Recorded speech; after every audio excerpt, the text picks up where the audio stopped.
When you started acting ఏ ఇయర్లో start అయింది ఏంటి? 2011లో జూన్లో ఈ డిఫదోబడి షూటింగ్ స్టార్ట్ అయింది. నాట్ అబౌట్ షూటింగ్, మీరు సీరియల్స్ కూడా చాలా చేశారు. బిఫోర్ చేశాను. ఎప్పుడెప్పుడో ఐ షో యూ ఇంకా వీడియోలో నేను చూపిస్తాను. యా, సో ఫస్ట్ అసలు కెమెరా ముందుకు వచ్చి నటించింది ఎప్పుడు? 2010 అలా. 2010. ఏంటి ఫస్ట్ అసలు స్టార్ట్ చేసి? సీరియల్ ఏదో ఉంది పేరు, జర్నలిస్ట్ క్యారెక్టర్. జర్నలిస్ట్ కాదు, సమ్ మైక్ పట్టుకుని ఏదో డైలాగ్ అడగాలి, వాళ్ళు ఇలా జరిగినందుకు మీరు ఎందుకు రియాక్ట్ అయ్యారు, ఆ టైప్లో ఏదో డైలాగ్. సో అది కొంచెం ఎక్సైటెడ్ అనిపించింది. నేను థియేటర్స్ ఏం చేయలేదు, కానీ మొత్తం చూస్తూ ఉంటాం కదా, వీళ్ళు ఎలా మాట్లాడతారు, వాళ్ళు ఎలా రియాక్ట్ అవుతారు, వాటిలో నేను చేస్తే ఆ డైరెక్టర్కి చాలా బాగా నచ్చింది. తర్వాత డబ్బింగ్ చెప్పడానికి వెళ్ళాను. అంతకుముందు నేను యానిమేషన్స్ చెప్పేవాడిని, కార్టూన్స్కి చెప్పేవాడిని. ఆ డబ్బింగ్ నాకు చెప్తుంటే ఆ డబ్బింగ్ ఇన్ఛార్జ్ వచ్చి, నాది ఒక క్యారెక్టర్ ఉంది చిన్నది, రౌడీ డైలాగ్ చెప్తావా అని. చెప్తాను సార్ చెప్పాను. అక్కడ వెల్ విషర్స్ ఉంటారు కదా ఎవరో ఒకళ్ళు, మీలాంటి వాళ్ళు ఎవరో అన్నారు, ఒకసారి యూనియన్లో ఎందుకు ట్రై చేయకూడదు? ఫైన్, ట్రై చేస్తానండి, మీకు ఏమైనా ఐడియా ఉందా ప్రాసెస్ అంటే, లెటర్ పెట్టు పలానా చోట ఆఫీస్ అంటే, వెళ్ళి ఆఫీస్కి వెళ్ళి అడిగితే ఒక యూనియన్కి లెటర్ పెట్టాను. 1 year తర్వాత ఎప్పుడు ఆడిషన్స్ అన్నారు, వెళ్ళాను. అలా యూనియన్ కార్డ్ వచ్చేసింది. ఇటు డబ్బింగ్స్ యాక్టింగ్ రెండు జరుగుతుంది. తర్వాత సీరియల్స్ చేస్తుంటే నాది ఒక ఫోటోగ్రాఫ్, ఆ ఫొటోస్ పట్టుకుని తిరుగుతాం కదా, అలాగా ఒక సినిమాకి బంగారు కోడి పెట్టాను సినిమా వచ్చింది, నవదీప్ది, స్వాతి గారు నవదీప్ గారు. ఆ సినిమా ఆడిషన్కి వెళ్ళినప్పుడు ఫోటోలు పట్టుకుని వెళ్ళి అక్కడ ఇస్తే, ఎక్కడో నాకు పరిచయమైన గోపి అని ఇప్పుడు డబ్బింగ్ ఆర్టిస్ట్ కమ్ డైరెక్టర్గా ప్లానింగ్లో ఉన్నాడు. అతను ఆ ఫోటో రాజకీయ వాళ్ళకి ఎవరో చబ్బీ లుక్లో ఒకళ్ళు కావాలి అంటే వాళ్ళు పంపించారు. అప్పటికి ఎంత చబ్బీ లేరులేండి, మిడ్ చాలా మైల్డ్గా ఉంటారు. అప్పుడు నేను వెళ్ళి వాళ్ళని కలిశాను, ఇలాగా సార్ అంటే. నేను లోపల ఆఫీస్కి వెళ్ళేప్పటికి అక్కడ బోర్డు మీద, వైట్ బోర్డు మీద అన్ని Bunny character, Bunny costumes, who is Bunny, అలా క్వశ్చన్ మార్క్స్ ఉన్నాయి. బన్ను అనుకుని వెళ్ళిపోయారు. తర్వాత దాని గురించి ఆడిషన్ చేస్తున్నారు వాళ్ళు. దగ్గరగా డైలీ మార్నింగ్ వెళ్ళడం, నేను ఏదో ఒకటి ప్లే చేయడం, ఆడిషన్ ప్లే చేయడం, వాళ్ళని చూసి ఇంకేం చేయగలవు అన్నాం. డైలీ ఏదో కొత్తగా రాసుకుని వెళ్ళేవాడిని, వాళ్ళ దగ్గర చేసేవాడిని. అలా సిరాజ్ కల్లా గారిని యాక్సెప్ట్ చేయించడానికి నాకు అట్లీస్ట్ ఒక 12 days అయినా పట్టుంటుంది. రాజ్డీకే వచ్చారు ఒక రోజు. అది ఫుల్ లెంత్ క్యారెక్టర్ కదా, ఫస్ట్ త్రూ అవుట్ నలుగురే ఉంటాం. అవును ఐ నో నవీన్ పోల్శెట్టి కూడా, మన వరుణ్ సందేశ్, సందీప్ కిషన్. అసలు వాళ్ళతో పాటు మీకు కూడా ఒక బ్రేక్ రావాలి, బట్ అది నాకు చాలా మెమరబుల్ మూమెంట్. అలా రాజ్డీకే ఓకే చేశారు. అలా ఆ సినిమా తర్వాత ఇంకా కంటిన్యూగా ఒక మలయాళం మూవీ చేయడానికని అటు వెళ్ళాను. ఒక 6 months అక్కడ అనుకోకుండా సినిమా ఆగిపోయింది. నాకు తెలియదు అంటే ఏమైపోయిందంటే అండి, నాకు ఈ సినిమా హిట్ అయిన తర్వాత దీని తర్వాత కెరీర్ ఎలా ప్లాన్ చేసుకోవాలి అనేది ఐడియా లేదు. నాకు ఎవరు బ్యాక్గ్రౌండ్ లేకపోవడంతో ఏం చేయాలనుకుని వచ్చిందల్లా ఒప్పేసుకుంటే, కొంతమంది అనేవారు నువ్వు ఏది పడితే అది ఒప్పుకోకు, కరెక్ట్గా ప్లాన్ చేసుకునేవారు. కొంతమంది ఏమో ఏదొచ్చినా చెయ్యాలి, చేయకపోతే ఇండస్ట్రీలో సర్వే అవ్వడం కష్టం, అంటే ఫైనాన్షియల్గా ప్లస్ కెరీర్ పరంగా కష్టం అనేవాడికి ఎటు ప్లాన్ చేసుకోవాలో తెలిసేది కాదు. బట్ ఏంటంటే ఒకటే, అవకాశం వచ్చినప్పుడు ప్రూవ్ చేసుకుంటే సరిపోద్ది, మిగతా అన్ని సెకండరీ అనే దృష్టితో ఇంకా ట్రై చేశాను. అలా తర్వాత వరుణ్ ఒకసారి నాకు ఈయన త్రినాథరావు నక్కినా గారిని పరిచయం చేశాడు. అలా సినిమా చూపిస్తున్నాం ఆ టైంలో అందులో చేశాను. అక్కడి నుంచి రకరకాలు చేస్తూ చిన్నది. ఇప్పుడు గరుడవేగ సినిమా చూసుకుంటే నాది చిన్న క్యారెక్టర్, బట్ స్టోరీ టర్నింగ్ అవుద్ది క్యారెక్టర్. అలా ఏవో మంచి క్యారెక్టర్లు రావడం, అలా చేసుకుంటూ ఇంపార్టెన్స్ ఉన్న క్యారెక్టర్ రావడం, హైపర్ అని, కృష్ణగాడి వేరే ప్రేమ కదా, అన్నింటిలో చిన్నవైనా కూడా కొంచెం ఏదో అంటే ఎడిట్లో పోగా మిగిలిన దాంట్లో అయినా కొంచెం ఇంపార్టెన్స్ ఉండేది. సో ఫస్ట్లో చాలా ఎడిటింగ్లో పోయేవి చాలా చేసింది. అప్పుడు బాధ వేస్తుంది కదా, అంటే ఫస్ట్లో బాధ వేసేది, తర్వాత లాజిక్ అర్థమైంది. మనందరికన్నా కథ పెద్దది కదా, ఆ కథలో ఈ క్యారెక్టర్ అవసరం లేదనుకున్నప్పుడు నా కోసం సినిమా తీయరు కదా.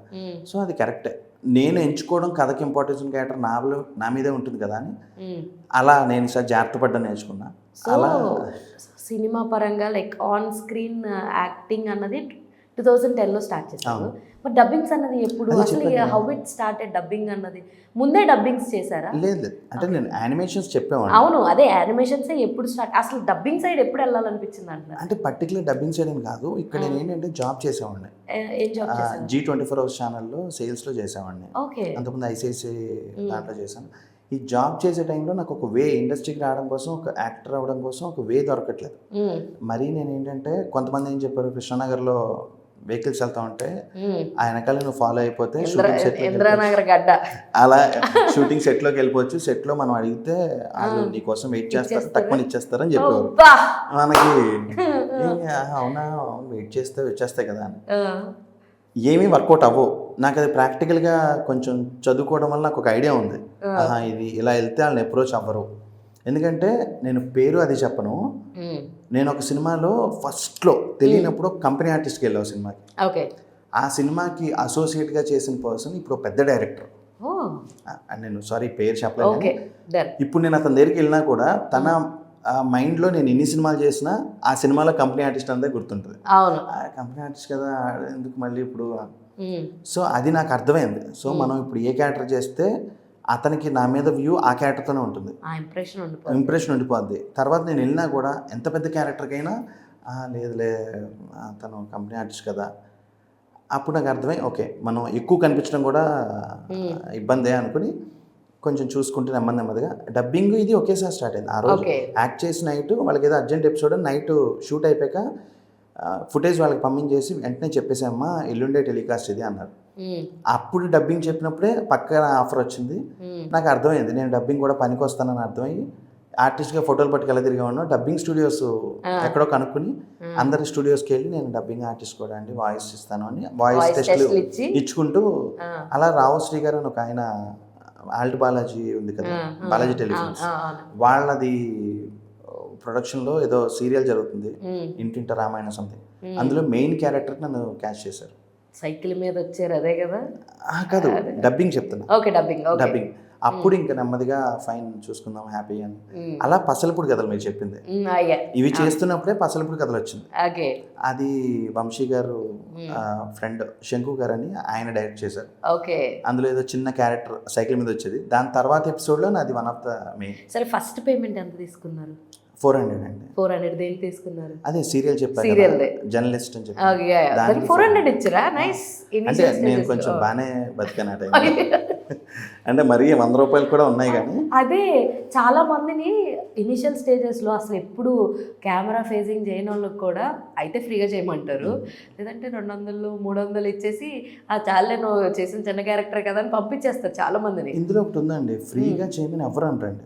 ఇక్కడ ప్రాబ్లం ఏమవుతుంది, చాలా మంది తెలియని విషయం, ప్రొడ్యూసర్లు ఎప్పుడు కూడా ఫ్రీగా చేయించుకోరు. మేనేజర్స్ కూడా డబ్బులు ఇవ్వకుండా పంపించరు. మధ్యలో కోఆర్డినేటర్స్ వచ్చేవాళ్ళు ఉంటారు, వాళ్ళ దగ్గర అయినప్పుడు ఏంటంటే పెద్ద సినిమా కదా ఫస్ట్ టైం అవకాశం వచ్చింది డబ్బులు ఎక్స్పెక్ట్ చేయకు అని వాళ్ళు అంటారు. అంటే నాకు పర్సనల్గా జరిగింది అలా. నేను కొన్ని అలా చేసినవి కూడా ఉన్నాయి, డబ్బులు తీసుకోకుండా చేసినవి కూడా ఉన్నాయి. అంటే మన కెరీర్ కావాలన్నప్పుడు బ్యాక్గ్రౌండ్ లేదన్నప్పుడు అన్ని రకాలు పడ్డానండి. నా చేతిలోంచి పెట్టే దగ్గర నుంచి నాకు హైయెస్ట్ పేమెంట్ వచ్చేదాకా అన్ని. హైయెస్ట్ పేమెంట్ లకారంలో తీసుకుంటున్నారు, లకారాలు అంత సీన్ లేదు, 1000లో అంటే ఒకటి ఏంటంటే పేమెంట్ అనేది పక్కన పెట్టేస్తే రోల్ మంచిది అయితే నేను ఒకటే పెట్టుకున్నాను, ఒకటి నా కోసం, ఒకటి జాబ్ సాటిస్ఫాక్షన్, ఒకటి జేబ్ సాటిస్ఫాక్షన్, అంతే కదా. అసలు జాబ్ జేబ్ ఇప్పుడు మంచి ఇప్పుడు అనగనగా లాంటి క్యారెక్టర్ వచ్చింది ఇప్పుడు నేను, కానీ వన్ థింగ్ ఏది నాకు నచ్చిన క్యారెక్టర్ పేమెంట్ గురించి అయితే వదులుకోను, డెఫినెట్గా వదులుకోను. ఎంతో కొంత రిక్వెస్ట్ చేసి ఎంతలో అయినా సెట్ చేసుకుంటానేమో కానీ నాకు ఇంత ఇస్తే చేస్తానని అయితే డబ్బింగ్ పరంగా యాక్టర్గా 2 రకాలు అనుకోను. వాళ్ళే లక్కీలీ నా ఆడిషన్ చూసో నా వాయిస్ టెస్ట్ చూసో ఇంత ఇస్తావమ్మా మంచి సినిమా ఇది నీకు హెల్ప్ అవుద్ది, కొంతమంది మనకి నాకు హెల్ప్ అవుద్దమ్మా కొంచెం చేసి పెట్టు అన్నవాళ్ళు కూడా ఉన్నారు. అప్పుడు కూడా నేను నాకు ఇది ప్రైడ్ మూమెంట్ కదా, ఒకళ్ళు వచ్చి నువ్వు ఉంటే మా దాంట్లో నాకు హెల్ప్ అవుద్ది అంటే చాలా గ్రేట్గా అనిపిస్తుంది. అలా చేసాను తప్పించి దాని గురించి ఇది ఎప్పుడు వదులుకోలేదు. సో ఈటీవీ విన్తో కొలాబరేషన్ ఎలా ఉంది మీకు? ఈటీవీ విన్ బేసిక్గా నాకు డబ్బింగ్ ఆర్టిస్ట్గా ఈటీవీ డబ్బింగ్ చెప్పాకనే నాకు మంచి పేమెంట్లు వచ్చేవి. అది ఫిక్స్డ్ పేమెంట్స్ ఇస్తారు కానీ మంచి పేమెంట్లు ఇస్తారు. అలా ఈటీవీతో స్టార్ట్ అయింది. ఈటీవీ విన్ వచ్చేటప్పటికి నాకు ఎక్కడో ఆహా ప్రైమ్ వీటిలన్నిటికన్నా ఈటీవీ అంటే చిన్నది కదా అనే ఫీలింగ్ ఉండేది ప్రాక్టికల్గా. వన్స్ ఒకసారి ఈటీవీ విన్ ప్రాజెక్ట్లోకి వెళ్ళిన తర్వాత వాళ్ళ ట్రీట్మెంట్ కానీ వాళ్ళ సెలెక్షన్ ఆఫ్ యాక్టర్స్ స్టోరీస్ కానీ ఎక్స్పోజర్ చాలా చాలా నెక్స్ట్ లెవెల్ అండి. ప్రమోషన్స్ అయితే వాళ్ళు ఎలా ఉందంటే, కానీ ఫస్ట్ టైం చూడడం అండి, మామూలు మనం యాక్టర్గా ఏంటంటే ఈ సినిమాలో డాక్టర్ క్యారెక్టర్ చేస్తే నెక్స్ట్ డాక్టర్ రాకేష్ అయిపోతారు, లాయర్ అయితే లాయర్ రాకేష్ అయిపోతారు. ఈటీవీలో వీరాంజనేయుల విహారయాత్ర ఫస్ట్ ప్రాజెక్ట్ నాది. అందులో నేను ఒక హౌస్ Guide, బ్రోకర్గా broker, చేశాను. yeah. ఆ బ్రోకర్ రోల్ చేసిన తర్వాత డెఫినెట్గా ఏ ఓటీటీ ప్లాట్ఫామ్ కూడా నా ఫోటో చూసిన వెంటనే అంటే మామూలు as per the cinema knowledge ఈ ఇంత పెద్ద క్యారెక్టర్ ఎందుకు అతనికి అనొచ్చు. దాని తర్వాత అనగానే నా ఫోటో పంపించి వాళ్ళు ఇతన్ని చూద్దాం అనుకున్నామని ఆప్షన్లో పెడితే వాళ్ళు వెంటనే ఓకే చేశారు. అది నాకు లిటరల్లీ ఎంత ఇది లేకపోతే వాళ్ళు నన్ను యాక్సెప్ట్ చేస్తారు. వాళ్ళు చేయకపోతే ఇప్పుడు నేను ఉండను. ఈటీవీకి నేను 100% ఎప్పుడు రుణపడి ఉంటాను. ఎందుకంటే వాళ్ళ ప్రాజెక్టు వీరాంజనేయుల విహారయాత్ర మీరు నమ్మరు, నరేష్ గారికి వీళ్ళకి ఎంత పేరు వచ్చిందో నాకు అలా. అంటే పేరు అంటే నేను ఎలా చెప్తున్నానంటే పెద్దవాళ్ళకి సినిమా వాళ్ళ వల్ల సినిమాకి వెళ్ళిపోద్ది, నాలాంటి వాళ్ళకి సినిమా వల్ల నాకు వెళ్ళిపోద్ది. నాకు అలా 2 క్యారెక్టర్లు వచ్చినాయి. వీరాంజనేయులు చూసే క్యారెక్టర్స్ వచ్చాయి. ఆంధ్ర కింగ్ తాలూకా అని వస్తుంది కదా, దాంట్లో ఒక రోల్ చేస్తున్నాను. అది వీరాంజనేయుల త్రూనే వచ్చింది. అండ్ ఇప్పుడు ఇంకొకటి కమిట్ అవుతున్నాను, షోల్డర్ వల్ల కొంచెం లేట్. ఆంధ్ర కింగ్ రామ్ గారి ఆంధ్ర కింగ్ తాలూకా అందులో. సో అది వచ్చింది. ఇలా వీరాంజనేయుల త్రూ నాకు లింక్స్ చాలా పెరిగాయి. చాలామంది చూసి గుర్తుపట్టి ఎవరు అతను బాగా చేశాడు అని అనురాగ్ని అడగడం, నాకు డైరెక్ట్గా నెంబర్ తీసుకుని బాగా చేశారు చిన్న రోజులైనా, క్లైమాక్స్లో మీ ఎమోషన్ బాగుంది, అది చాలా గ్రేట్ మూమెంట్ అది నాకు. అది చూసి ఈటీవీ వాళ్ళు ఇంత పెద్ద క్యారెక్టర్ ఆఫర్ చేయడం, అంటే ఇంత పెద్ద క్యారెక్టర్కి నన్ను ఓకే చేయడం, నాకు అది నేను ప్రూవ్ చేసుకోగలగడం ఈరోజు మీ ముందున్నా. సూపర్. అండ్ అనుష్క గారి ప్రాజెక్ట్తో మీరు ఏంటి అందులో యాక్ట్ చేస్తున్నారా లేదంటే? అనుష్క గారిది ఏదండి? ఘాటి డబ్బింగే. ఓకే, డబ్బింగ్ వైజ్ ఏదో సంవేర్ చిన్నది అంతే. అనుష్క గారు నేను లాస్ట్ ఒకటి చేయాలి, బట్ అది మిస్ అయింది అనమాట. అది డ్యూ టు సలార్ టైంలో మిస్ అయిన క్యారెక్టర్స్లో. ఏది miss Shetty mister kind of miss Shetty కాదు, దాని బిఫోర్ దండి. ఓకే, సైజ్ 0 అని వచ్చింది కదా, ఆ టైంలో ఒకటి చెయ్యాలి. అప్పుడు కానీ మేబీ అప్పుడు చెయ్యాలి అంటే మేబీ ఒక చిన్న క్యారెక్టర్ ఉంటుంది, అనుష్కని లవ్ చేస్తూ మేబీ ఆ క్యారెక్టర్ అయి ఉండొచ్చు. అంటే పిలిచారు, కలిసాను, కానీ సమ్వేర్ ఎక్కడో మిస్ అయింది. అది ఫ్యూచర్ లో definitely it will work out. Super అండి, నిజంగా వర్కౌట్ అది. ఎందుకంటే ఒకసారి మిస్ అయిందంటే ఇంకేదో పెద్ద రోల్ వేచి ఉంటుందని. అంటే ఒకటండి, ఇప్పుడు ప్రతి ఒక్కరితో మనం వాళ్ళు బెస్ట్ యాక్టర్స్ కాబట్టి వాళ్ళతో చేయాలి, కంపల్సరీ షేర్ చేసుకుని స్క్రీన్ షేర్ చేసుకునే మూమెంట్ అనేది ఉంటుంది. అవకాశం రావాలండి, దేనికైనా అవకాశం రావాలి. అవకాశం వచ్చినా కూడా అది వాళ్ళతో మనం ప్రూవ్ చేసుకోగలిగే సిచ్యువేషన్. నాకు అలా రాజేంద్ర ప్రసాద్ గారితో జరిగింది. అది బెస్ట్ మూమెంట్. నరేష్ గారితో చేశాను. ఇంకా మా ఫ్యామిలీ అంటే వాళ్ళే comedy family, so best moments. అలా చాలా తనికెళ్ళ బర్ని గారితో చేశాను. అందరితో కూడా నాకు నేను సెట్లో నాకు పనులు లేకపోయినా వాళ్ళు చేస్తాను, అలా అబ్జర్వ్ చేస్తూ ఉంటాను. వాళ్ళు చాలా ఈజీగా చేస్తారు, ఈజీగా చేస్తారు. తర్వాత నాకు అర్థమైంది ఏంటంటే వాళ్ళు చాలా కష్టపడతారు, మనకి చాలా ఈజీగా కనిపిస్తుంది. అప్పుడు ఓకే ఇలా చేస్తున్నారు. రాయన్ ప్రసాద్ గారు అయితే అసలు ఈయన ఎన్సైక్లోపీడియా చెప్పాలంటే. యాక్టింగ్ వైజ్ ఆయన ఇచ్చిన ఎక్స్ప్రెషన్లు, ఆయన ఇచ్చిన కామెడీ ఇవి కానీ, అటు emotion, it's like my inspiration. Brahmanandam గారు కానీ, రాయన్ ప్రసాద్ గారు కానీ చాలా ఇష్టం. అయితే రాకేష్ గారు ఇప్పుడు ఏమంటారు, డబ్బింగ్ ఆర్టిస్ట్, యాక్టర్, ఇంకా రైటర్, డైరెక్షన్ సైడ్ ఏమన్నా ఆలోచన లేదండి, నాలెడ్జ్ లేదు అసలు. ఓకే, ఓన్లీ ఇప్పుడు మామూలుగా అనుకుంటాం ప్రతి ఒక్కళ్ళు. ఇక్కడ ఏంటంటే ఇండస్ట్రీలో ఆఫీస్ బాయ్ టచ్ చేసిన డైరెక్టర్ అవుదామని వచ్చాను, కొంచెం ఇలా ఆఫీస్ బాయ్ స్టార్ట్ అంటారు. బట్ వాళ్ళ ప్యాషన్ ఏంటో నాకు తెలియదు. బట్ నేనైతే ప్యూర్లీ యాక్టర్ అవుదామని వచ్చాను. డబ్బింగ్ అనేది లైక్ సర్ప్రైజ్ ప్యాకేజ్ అనమాట. లేదు, నేను అనుకున్నా ఇది వృత్తి, అది ప్రవృత్తి అని అనుకునే వచ్చా. అంటే ఫైనాన్షియల్గా యాక్టర్గా ఫస్ట్ మనం ఇనీషియల్గా మనకి రావు. ఇప్పుడు అంటే నేను కొంచెం సస్టైన్ అవ్వగలుగుతాను, ఇనీషియల్గా అంత లేదు. డబ్బింగ్ ఏంటంటే నాకు ఫైనాన్షియల్గా అనుకున్నా. మాకు డబ్బింగ్ వైజ్ అయితే చాలా బాగుంటుంది. యూనియన్ రూల్స్ అండ్ రెగ్యులేషన్స్ వల్ల పేమెంట్స్ ఇష్యూస్ ఏముండవు, అదే నన్ను కాపాడుతుంది. ఓకే,